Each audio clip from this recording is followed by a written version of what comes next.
Assalamu alaikum friends. Look at the people. Can you think why are they here?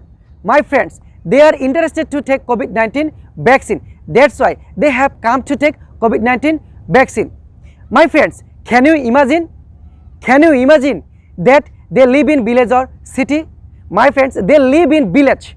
Living village. They are interested to take COVID-19 vaccine. I am really happy to see them. That's why I thought I have to make a video. You have any kind of situation, you have to talk in English. If you want to develop your fluency or spoken English, you have to talk. Otherwise, you cannot speak in English. My friends, most of the people in our country, they live in village. So our government has started to give a COVID-19 vaccine in the village. So we are really happy.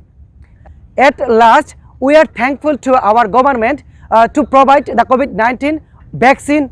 So we hope this vaccination system will be running so that all of the people of Bangladesh can take COVID-19 vaccine.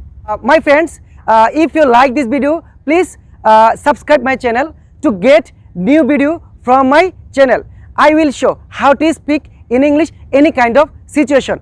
Thank you my friends. Allah Hafiz. Assalamu alaikum.